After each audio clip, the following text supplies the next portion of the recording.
people that put in a lot of effort in trying to bring you down or sabotage you or always keeping tabs on what you're doing so they can have a little commentary are actually the people who don't have anything going on for their lives. Because if you truly think about it, happy, busy, or complacent people don't have time to focus on others because their goals and their priorities take up so much of their time, and they know that time is money, and they want to put their time into things that are actually going to help them in the future.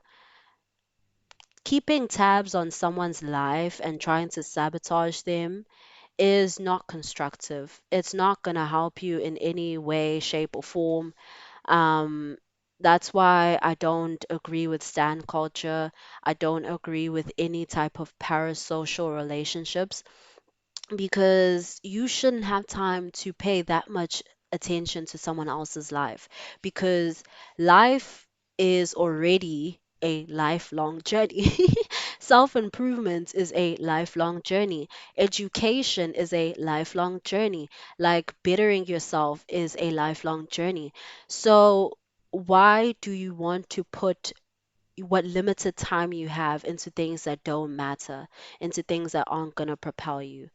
And I know for a lot of pretty girls, you do come across a lot of people who maybe you're nice to them or you try to be as cordial as possible and they are rude to you. And I'm sure you might be asking yourself, well, did I offend this person? Did I say something wrong? Did I touch a nerve? No, you didn't. Trust me, you didn't. Misery loves company. Oh my gosh, the miserable people will be the ones who try and recruit as much company as possible. And this is so ironic to me because I've noticed that people who are actually truly happy in terms of their life satisfaction, in terms of their financial satisfaction, and everything involving their progression as a human being, they will usually have a smaller friend circle. They will not be online most of the time, or they will only talk to you when they have to or when they have free time. And also, they do not like to bring people down. They do not like to talk badly on other people because they know how it feels to be at rock bottom and having to pull yourself from rock bottom. So they are a lot more empathetic to people's plights and people's, you know, difficulties and struggles. Whereas I've noticed that a lot of people who are miserable, who are in a negative headspace all the time are usually people who have hit rock bottom and have settled with rock bottom. So they don't want to actually step outside of themselves and start fixing their lives and maybe start elevating themselves. They'd rather bring people down to their rock bottom level or try to convince people to stop trying so that they can have company at rock bottom. Because the thing about human psychology is that suffering is more bearable when you are sharing it.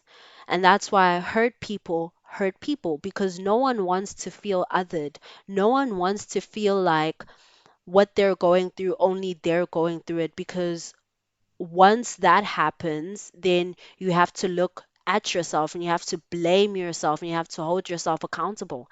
And let me tell you, for some people, that is the hardest thing they can ever do. For some people, it's impossible. Like some people cannot hold themselves accountable. And that's where the pointing starts happening. That's where they start pointing fingers at others because I possibly can't be the problem. Everyone else is the problem. So everyone else needs to pay for my suffering. And a lot of the times, people want to hurt you or make you give up on your goals or sabotage you because they want to prove to themselves that they're not the problem. Oh, if I dropped out of school, then I'm not lazy because such and such, who's actually really smart and did better than me, dropped out as well.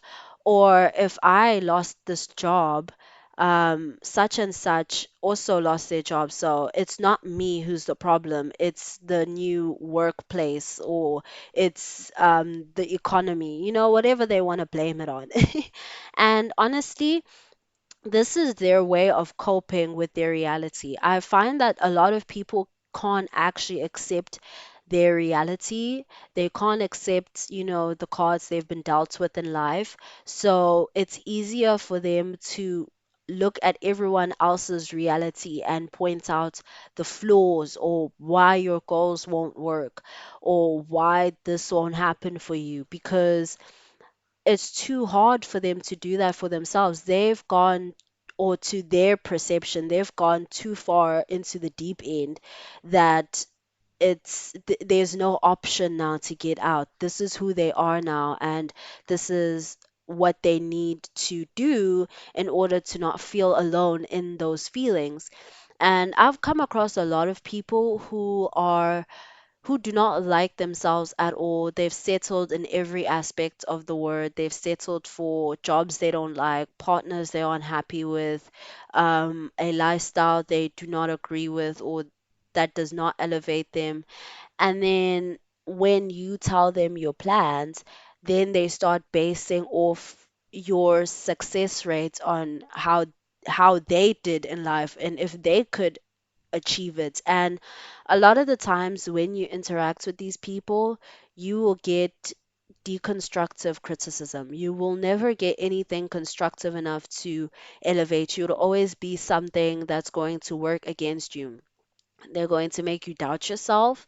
They're going to make you doubt the opportunity itself. They're going to even make you doubt the world, or doubt the people who want to help you, or whatever. They may say stuff like, oh, but is it legitimate? Oh, these things with new age technology, or, oh, you could buy a house, but do you know how much responsibility goes into maintaining a house? And if you listen to these people, if you actually take their advice word for word and you listen to these people, you know where you're going to end up? Ground zero. You're going to end back up on square one, and you're not going to make any progression in life, because with these people, they psych themselves out of making hard decisions because they like to stay in their comfort zone. And then they freak out because they haven't made any progress. But progress doesn't come without risk. Like, elevating and leveling up, this is the thing they won't tell you about leveling up. It's risky. It's risky because of the amount of things you miss out on, the FOMO that you get, the changes that you have to get, and also where it leads you. It leads you to better spaces, and that is scary for people who aren't used to occupying better spaces. So, this is just my 2 cents on why people will try to bring you down and convince you otherwise, even if you are on the right track. And this is why I truly believe that you need to have an internal uh, validation system, because if you're going to rely on other people, you're never going to truly reach your potential. You're never going to um, reach your limits. You're always going to end up on other people's limits, or reach other people's potential, or their perceived potential. So let me know if you agree with any of these talking points, Pretty Girl Alumni, and like and subscribe for more content like this, and I'll see you on the next one. Bye.